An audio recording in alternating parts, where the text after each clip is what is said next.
Hi, I'm Fraser Batty from the Strategy Unit and the Midlands Decision Support Network. I've been asked to give a very brief introduction to the decision quality chain, which is a tool that we use in the work that we do guiding people through the process of strategic decision making. The first thing to say before I introduce you to the chain is that we use it alongside a wider range of evidence and a whole range of development programs and courses and training that we do that draws from a very wide range of literature. So I'm going to show you this tool, but when I'm doing that, please bear in mind it really is just a small cut, a small slice of a much broader body of work that we're engaged in doing. The decision quality chain and the ruler, which I will show you, come from this book, Decision Quality by Spetzler et al., which is a very nice book, pretty straightforward, nicely written, and which has got the decision quality chain at its heart. But the decision quality chain is by no means the only decision-making framework out there. There are very many. We chose it because it's useful in a very wide range of circumstances, very wide range of different decision types, and because it hits upon all of the different pointers and different parts of evidence that we have found from the wider literature and our work with decision makers. So we've chosen the decision quality chain for that reason, but it's not as though we think this is the one framework to rule them all when it comes to decision making. Of course, other frameworks are available, but I'm going to zero in now and talk you through the different components of the chain. So here it is. There are 6 links in the chain, and one thing to say is that the metaphor of a chain is really important to it. So I'm going to talk you through each link within it, but remember the thing that governs the strength, the overall strength of a chain, is the strength of the weakest link within it. So as I go through the different links in the chain, please bear in mind that if any one of those links is weak within your decision making, that is the thing that will govern the overall quality of the decision. So if you're very strong, particularly on the appropriate frame link, for example, but very weak on the commitment to action, it's the strength of the commitment to action link that would govern the strength of the overall quality of that decision. So that's another reason for us choosing it. I'm now going to go through link by link and try and illustrate some of the main things to consider at each point. So first of all, getting the frame right for the decision. This is a really powerful stage. If you get this wrong, then it follows that everything else is wrong. You need a clear statement of the problem that you're addressing. It's really important, and I'll say more in a moment, to begin your decision making by getting clear about the choice that you're making. What's the problem or the opportunity that you're setting out to address? What's in or out of scope when you come to this? And when you define that, that will help you to show who needs to be involved, because you will have shown who will be affected by the decision that you're taking. One thing to watch out for here is by being overly specific, overly narrow in the frame that you give your decision, and conversely watch out for being too broad, although I would say the usual trap is to define problems far too narrowly. Just to elaborate on some of that very briefly, here is one sort of common confusion that you often find when people approach decision making, where they haven't got clear, first of all, about the problems that they're facing and the options to address them, and they've certainly not separated them. Bringing those two things together very rarely brings clarity. So first of all, let's do work to define the problems that we face before then moving into the generation of options to address them. You rarely go wrong by quoting Einstein, and I've used this quote so much over the years I must have nearly worn it out. But Einstein said if he'd got an hour to solve a problem, he'd spend 55 minutes thinking about the nature of the problem and then 5 minutes to think about the solutions. Because spending time understanding the problem actually then very often does suggest different options that you could take to address it. But let's not start with the solution, let's start with an understanding of the problem. So that's the first link in the chain, is to have an appropriate frame for the decision. The second link in the chain is to create alternatives, different options that you could use to address the problem that you've identified. It's a really creative stage, and at this point we would recommend bringing in different perspectives, divergent thinking. How could we address this problem, looking at it from different angles, from different backgrounds, from different sources of evidence or insight. You should not put dummy options in there. One classic trick that people play when they approach creating options is to put in non-viable options, things that no one realistically thinks will be done, but they do that to make their preferred option look more viable. Don't do that. One device we think is helpful, which is in the Decision Quality book, is a suggestion of going from mild to wild. So what would a really wild option look like? What would a really turned up version of a solution look like?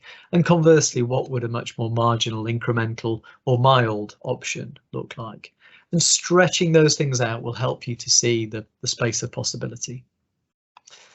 Very often we find that people go through this stage, and that the option they end up choosing, it combines elements from different options that they had thought of, which again shows the value of creating different alternatives.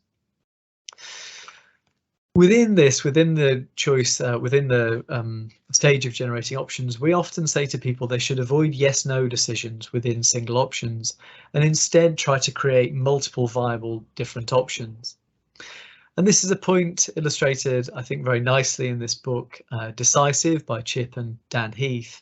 And they report on research that found that the sort of whether or not yes/no decisions failed much more often than decisions that were from multiple viable alternatives. In their book, they also provide the punchline that teenagers apparently make decisions predominantly within a yes/no framework instead of multiple viable options. And Chip and Dan Heath are rude enough to say that most organisations use the same decision-making processes as hormone-crazed teenagers, but I wouldn't comment, either as a parent or as someone who works with decision makers. So that's the second stage then, is the generation of alternatives.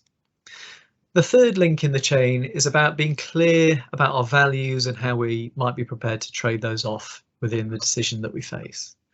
So what do we really care about when we're approaching this decision? What are our preferences? How do we weight them? Which of the things that we say we care about do we care about most? There'll be many different types of things that we care about, many different things that we value, particularly when we're talking about health and social care. So we might be talking about things that are financial, that are ethical, that are about quality, and we can use this stage to really draw out people's interests and their perspectives as they approach the decision. This might be a slightly technical, analytical point, but there are many tools within analysis that can help us through this stage, and multi-criteria decision analysis is one of those. But I think we can put this sort of slightly more plainly. So here's a range of different types of thing that we might value in a typical health and social care decision. We might care about improving access, about reducing harm, about cutting carbon emissions down, about staff experience, and so on. So we could list out a range of different things that we value in the decision. And we might also be able to say which of those we really, really care about. So of the full range of things that we value, which ones would we really would we really fight for and really value above all others? So that's the third link. The remaining ones are actually fairly straightforward, I think. The fourth link is about getting relevant and reliable information. So here, for each of the options that you've created, for each of the things that you're choosing between, what are the possible effects? What are the possible outcomes within each option? And what are the probable options? So what might happen and how likely is it? And how do we know that? What evidence do you have about likely effects? How reliably can you predict what you expect to happen? Do we have good evidence? Is there a total gap in evidence? Of course, there are going to be uncertainties in the decision. Any decision of any scale, of any type, typically has uncertainties within it. So where are the big uncertainties? And are any of those uncertainties really worth doing further research on, further engagement on, further analysis of, to really start narrowing the uncertainties that you face? So as with the clear values and trade-offs, this is another good stage to get analysts and researchers and people of that skill set involved in your decision process. The next link in the chain is about having sound reasoning, about having good, clear logic. So having selected the option that you've chosen, why have you chosen it? Can you justify that? Can you reason it through? Can you say why you chose that option above others? Here we get a break between the process of considering what to do and the process of committing and deciding to do it.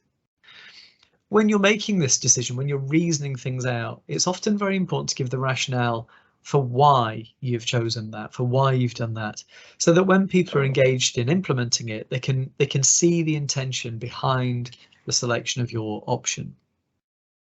The final thing to say on this is that there will still be uncertainties. There will still be things when you're selecting the option, even if you fully believe it, even if you think it's the best thing to do, there must still be things that you are uncertain or unclear about. So what are those things, and how will you track them? How will you monitor them in action? And how will you see whether things play out? So that's sound reasoning. The final link in the chain then is about having a commitment to action. I think this is really important. When you're deciding on the option that you've chosen, deciding is often an exercise of thinking, an exercise of strategy, but if things aren't going to take place in practice, then you have no decision. The quality of the decision overall is very poor. So is there a commitment to implement your chosen option? Can it be done? Now is not the time to reopen debates. Now is the time to focus on how you're going to enact your chosen option. And so this is a brilliant time within the decision-making process to involve people who will be doing the implementation of it. Quite often people make the mistake of thinking that you have decision makers over here and people who do somewhere else, and the decision makers go through the process they go through and then throw the decision over the wall for other people to implement. And we would say that's a false distinction, and that people involved in implementation should be involved in the decision-making process. There are a wide range of tools that you can use to do that kind of thing and to spot practical problems and risks and challenges in implementation. We recommend the use of pre-mortems. They're a fantastic tool, and they're widely referenced elsewhere on the internet. You can find out how to do them. So that's the chain, that's the full chain. As I say, it's important to consider each link, each part of that chain in order to achieve the best possible decision quality. It's also important, though, to have a tool, to have a means of looking at each one of those things, and maybe even think about how you could measure or assess or quantify how well you're doing on each one of those links. And so to help that along, the people that devised the decision quality chain also devised this tool, the decision quality ruler. And as you can see, what it does is it takes each link in the chain, the frame, creation of alternatives, the values, information, and so on, and puts it on a simple scale and just says, okay, when it comes to each one of these things, how well are we doing? For example, on the frame that we've set out for our decision, is it not written down? Is it fully disputed? Would different people understand completely different things about the decision we're about to take? Or do we have agreement about the nature of the decision? Do we have shared agreement about what we're trying to do here? And you could score that roughly on the scale from 0 to 100. And so this can be a useful tool, particularly where you've got different people involved in a decision, to allow them to come together, to offer their sense of score on each one of these dimensions, and therefore to work out where you really need to push. So having gone through this, which link is the weakest? Where do you really need to push to improve the quality of your overall decision? And that's it. That was all I wanted to do, just by way of giving you a very brief introduction to the decision quality chain and ruler. I hope you found it useful. As I said at the outset, this really is just a small component part of a much broader programme of work that we have on decision quality. So if you're interested, please get in touch with us through the Midlands Decision Support Network. We have a website, and there you'll find our contact details. Thank you very much.